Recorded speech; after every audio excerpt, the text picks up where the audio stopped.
Good day, folks. It's Jeff, Tommy, and Brooks. Give you an update here from the farm. This is Eggmobile 2.0 progress. Got it mostly sighted. Over here on the bottom, I'm going to do roll out nest boxes from the inside. The little door there, that trap door that opens so we can gather the eggs. They'll roll away from the hens and be there just inside this tray here. They'll roll down here and we'll go probably put some carpet to pad them in there, indoor outdoor carpeting, just to pad them from when they roll back up against this lip. They won't crack. There's a Bresse pullets, cockerels there. There's 9 of them in there, 8 of them, sorry. There's the lambs. They're on one poly wire here. The extension of the sheep and goat netting here. I've got the gate open there. And the lambs are grazing this nice forage here in almost October. This is what they get to go into that stuff behind me over there and over there towards the barn next. And then this is our regrowth on the first paddock that we moved them into, moved them all the way down, and then coming back here. I get about 3 of these paddock moves per section here, and you can kind of see how this is regenerating and coming back with no seeding. Just some natural seed bank, the disturbance of the hens, the roosters, the lambs. There's 10 Bresse, or there's the Bresse chicks I got from Michigan there. I actually pullets and cockerels now. They will go into the Eggmobile when I get it done. That's kind of what I'm those girls need to get out of that tractor and start going to the laying flock. So the Eggmobile 1.0 will be, that's when I bought Elmich built. I'm gonna basically put roofing on to match and paint 2.0 to match the first one, so I'll have a really nice matching coop. I like this coop. This will be all my American Bresse breeding flock will be in that coop, and I'll be able to have them outside in a run and shut them off. Haven't decided whether I'm gonna keep them integrated inside the netting. I probably will. I will have to move them a little bit more frequently than I do the 2.0 because these guys can free range in this whole paddock. So that will be the difference in that one. Will be the bottom will be totally open so they can get in from all 4 sides. The door, the run chicken door, will be on the left end, and I've got a man door on the other side. I've got some galvanized or some metal ordered to match that. Ramesh metal shop nearby here. But yeah, you can see how these girls free range. They love just dust bathing and being out in the fresh air. There's a couple of Bresse roosters that are really maturing nicely there at the water tank. You can see their blue legs, and those 2 guys will probably be a couple of my breeders, and they will go in this coop here, and they'll have access to that run, so they'll have fresh forage. I might just bring them out here and move it along the outside here where there's fresh grass. You can kind of see how this paddock's coming back as we progress down this way. And we'll get a ton more growth. We're late October here in central Ohio, but it is growing and still green in a lot of cases. And you know, a lot of drive up and down the road coming to and from the farm, from the city, and just everybody's pasture looks just like this going into the winter, and there's no stockpile. If you look over here, this is what I'll be going into next. And yeah, there are a lot of brambles, and you know, they need to be knocked down like I've done here. I have clipped these as I've gone, and hopefully the grass will grow up faster than the brambles. But if they do, I'll just move the sheep back in, and they'll eat those fresh sprouts of the weeds that come back. And then you can kind of see here, this is what I have left to go into. There's a lot of grass in here. It's about knee-high grass. And yeah, so I'll move into this, and the chickens and lambs will put pressure on it throughout the winter, and it'll end up basically looking like this as we move off of it. And we'll just keep moving through this. You can kind of see out here where the the weeds haven't come up. There's some civil pasture here. I've got some trees that have kind of sprouted throughout here to provide aerial protection and shade. And yeah, you can see the forage here, the grass that these lambs are going to be able to move into all winter and forage without having to feed hay. Kind of see where deer have been bedding down in here. There's some evidence right there. So yeah, integrated. The deer are bedding down here right next to the lambs and the chickens. So yeah, I just wanted to give you an update from the farm. So excited to get the eggmobile pretty much planned out in my head at least.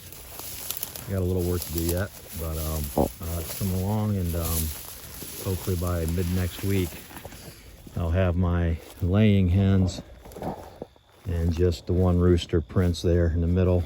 He's kind of our token rooster that was supposed to be a hen, but he's got some real nice chicks that I'll give you an update on in a minute.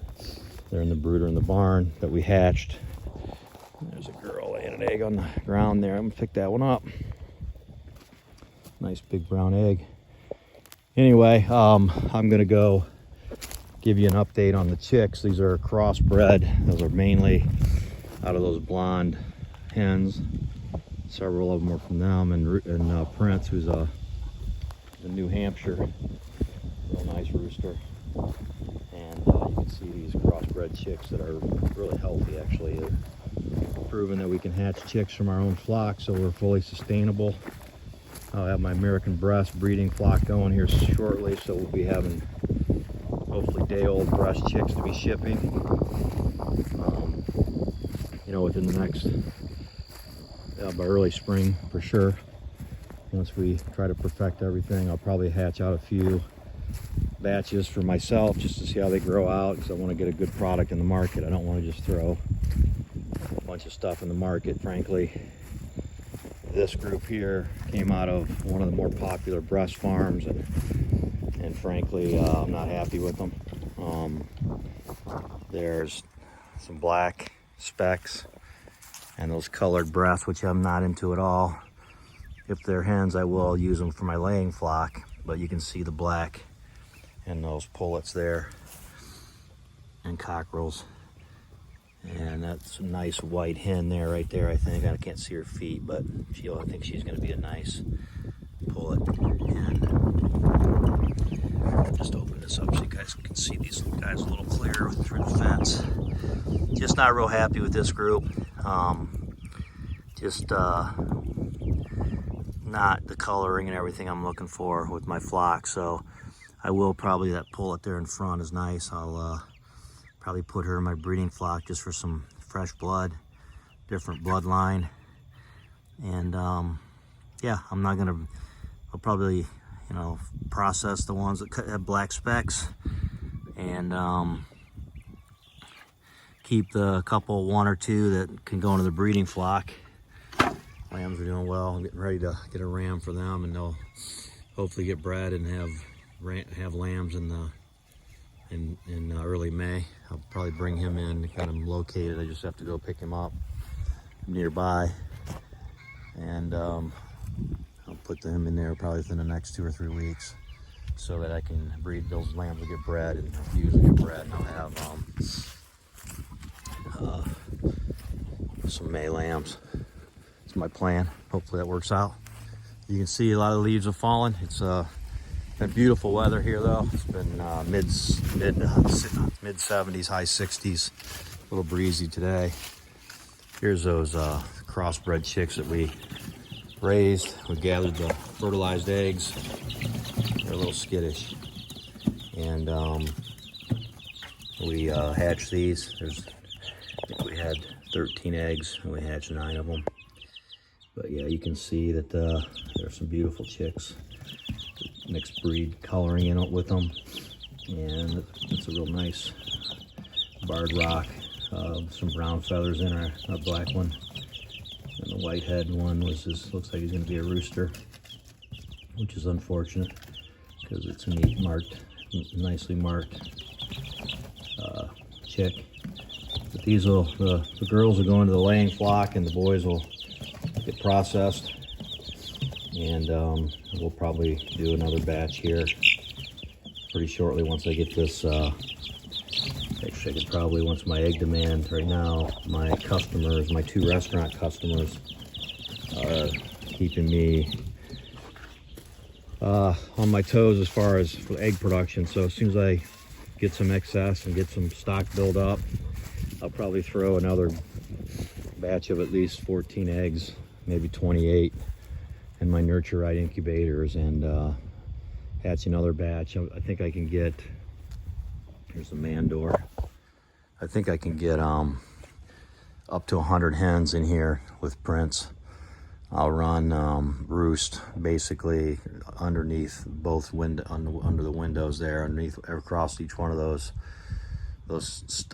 studs. So there'll be 1, 2, 3, 4, 5, 6, 7 or 8 roosts that are the width of the building going all the way across, and they'll be able to get the fresh air out of the windows in the summer, and they'll be in here pretty tight in the winter so that they can stay warm and water doesn't freeze and things like that, and the eggs don't freeze. So that's kind of why I'm incorporating the egg nesting boxes inside the coop. There'll be nesting boxes will run along this bottom left wall, and the eggs will roll out into that trough right there, and then I'll have a door on the outside that we can gather the eggs from the outside without not really going in here.